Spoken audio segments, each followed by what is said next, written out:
of information.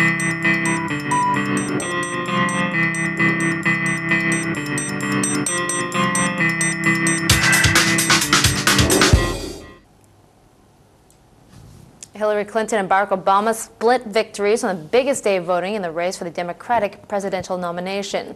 Clinton won Arkansas, Massachusetts, New Jersey, New York, Oklahoma, and Tennessee, while Obama took Alabama, Connecticut, Delaware, Georgia, Illinois, Kansas, North Dakota, and Utah, and that's according to projections from TV networks and also the Associated Press. Meantime, John McCain looks to be running away with the Republican nomination.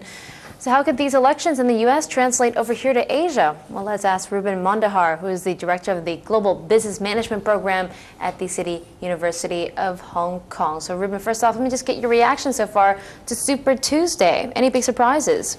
No, I think it's well known that McCain is really running ahead of everybody else. Now, the Democrats, I think it's really knife edge. It's really could go either one or the other.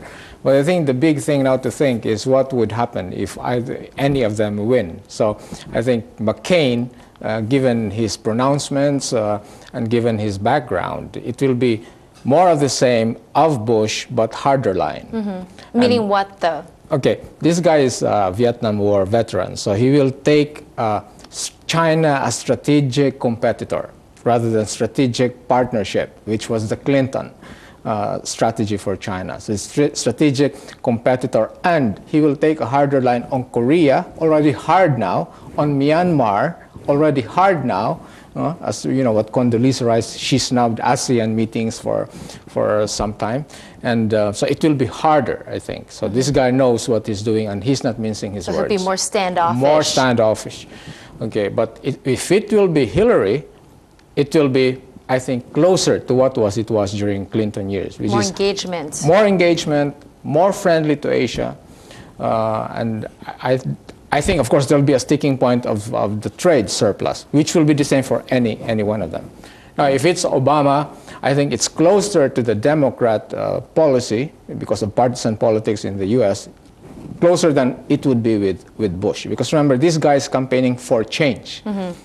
But if change is really the key here, Obama is the beneficiary, because Clinton would mean political dynasty, and Bush would mean political dynasty plus status quo. But some people would argue that Obama actually has the most foreign experience, considering he spent some formidable years in Indonesia growing up, and his grandparents still live in Africa. Yeah. Do you see that as a benefit for Obama? Well, visually, yes, but you know, in foreign policy, it doesn't mean that you are expert just because you have this kind of pedigree. So it means you're expert if you're surrounded by... That one I'm not worried, because I think he will surround himself with real experts, and they have no kind of difficulty getting those people around him. So even if he lacks the experience right now, the actual political experience... That doesn't bother me at all. I think this guy will have enough people around him, and there will be enough volunteers to help him. How about in a business aspect? How do you think these candidates will engage the rest of the world? Well, first, I think if it's McCain, we will have the Kyoto Protocol signed, because of his pronouncement. So it means, as I said, not only friendlier Asia, but you know, all these green movements and all these emissions and all of that will go on. Now, the trade is going to be very difficult, because it's, you know, the yuan is not an internationally convertible currency yet, and therefore they are protected from all the subprime crisis and all these declines in US and Europe, which is a good thing, which means that they'll be stronger than the US, and they'll have more card to play. And therefore, any new US president will have a difficulty in this sense. So how that will play out then is like anybody's guess, but I think it will not be an easy thing to tackle, because the trade surplus will continue to grow. It's not going to be less, but it's going to be more. And how about the deficit? How do you think they'll approach the budget and actually its own internal economics as well? Of the U.S. Of the U.S. Of the U.S.